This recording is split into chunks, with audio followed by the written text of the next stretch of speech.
Hello, Stitchy friends, it's Shari. Today I have a pretty quick and easy project that would make a great gift or hostess gift for a party. So I'm using the Juicy Watermelon die from Poshta Design, and I have all my pieces cut out here. For this project, I'm using Tundra, Spearmint, Lobster, and Granite felt.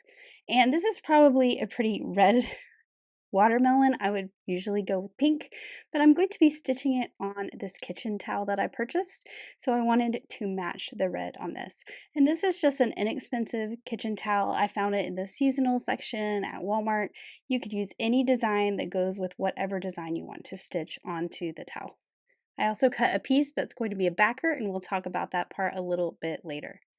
Now for this watermelon, I decided I was going to do all of my stitching in white. So it's going to be contrasting with all my colors, and it's not going to blend in with anything other than that white watermelon rind. Now the first thing you want to do is start with the seeds. And of course these are much bigger than those little seed cutouts. That's because we're going to layer them on the back side, line up the holes, and stitch them on. And I'm just doing a running stitch. I started at the bottom of the seed. So I've gone one direction with my running stitch, back to where I started, and now I'm going to stitch in the other direction, filling in all those holes, and we're going to get that contrasting white stitch that outlines those little watermelon seeds. So once I get back to the beginning where I've filled in all my stitches down here at the bottom, I'm going to tie it off on the back. Now I actually did tie off every one of these little watermelon seeds so that I didn't travel with my floss across. So I'll just do the same thing with the other two watermelon seeds. Now if you were going to embellish this with some sequins or some beads, you would also want to do that at this time as well before we stitch everything together. The next step is to take the white part of our watermelon rind and we're going to attach it to the red part. So this is just this arch shape. We're going to line up the inside of the arch with the holes on the top of our watermelon slice and just stitch that into place. Now I like to keep my knots very centered so they're not on the edge. So I started in the center of this arch. I went over to the right with my running stitch, then I came back to the center, went past the center to the left, and now as you can see here, I am stitching from the left back to the center. Then once I'm back here in the middle where I have met the tail where I started, I will just tie those two tails together into two knots and trim them off. So there is all the internal stitches of our watermelon slice.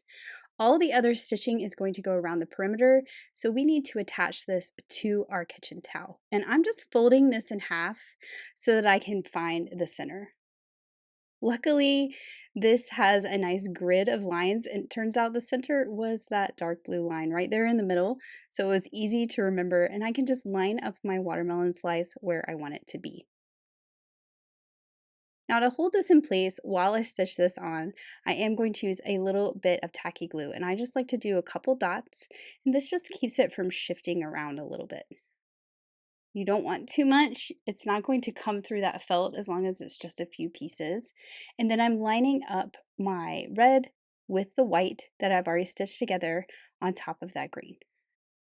Now the contrasting piece that sort of matches the blue, that's going to go on the back, so we have a nice finished back, and I'm going to show you how I do that. You can see that I started my thread on the front side, which we don't normally do, but don't worry, we're going to pull this to the back side eventually. But this is going to help me line this up, especially because I cannot see through the towel to see where it is. But if I start my stitching and I'm very careful to line up my holes as I pierce through the towel, you can see I'll flip it over, I'll make sure that it goes through that next hole. It's going to start to shift this correctly into place to where it lines up perfectly with the watermelon slice on the front. And hopefully you can see that the more stitches you get in, the more it's going to hold it in place and you're not going to have to shift it around as much. So I'm just working my way around with that running stitch. You can see I'm down to the point now and I'm making sure that I hit those holes on the back. And now I've gotten back to where I started. So what I'm going to do is go to the back, pull that tail to the back side. So the one that I started on the front, now it is on the back. and then I can just go back in the other direction with my running stitch and fill all those in. Now, I don't know why I didn't think of this at the beginning, but this made it a little bit easier. I grabbed an embroidery hoop and just put that on the towel, and it made holding this towel a lot easier.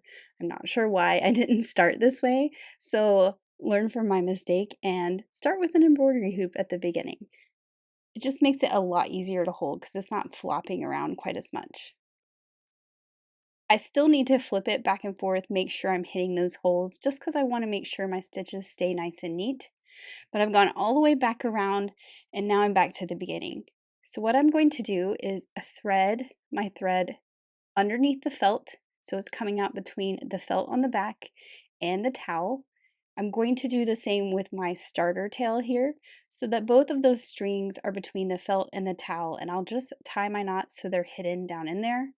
Then I can thread my floss back underneath and out the felt somewhere in the center and trim them off. And then everything is trimmed off and hidden very nicely.